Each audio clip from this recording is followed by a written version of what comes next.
Or custom software development, we like to start with what we call the shell, which has a lot of these pre-built features that you're not having to write from scratch anymore. So you should never be writing a login or user role management or anything like that. There's already that problem has been solved by really smart people, Microsoft, Google. So leveraging those things cuts down on that initial development cost, and then you can make the features that are specifically designed for us for a case or a solution.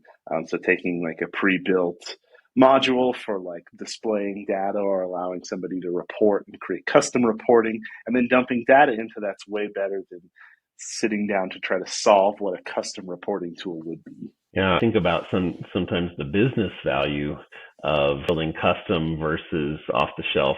You can have off the shelf products that have this per user charge, and it really limits and keeps you from wanting to even use it in your company. If you've got hundreds of users, it can really be an expensive endeavor. And then a lot of times the folks that you would need to have an account don't have an account. Yeah, and people just end up not using the product. You're paying monthly for a product that just really doesn't get used right.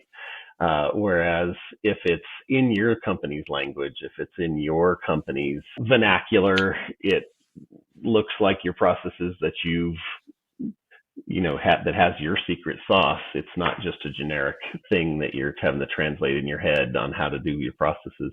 That's kind of a big deal.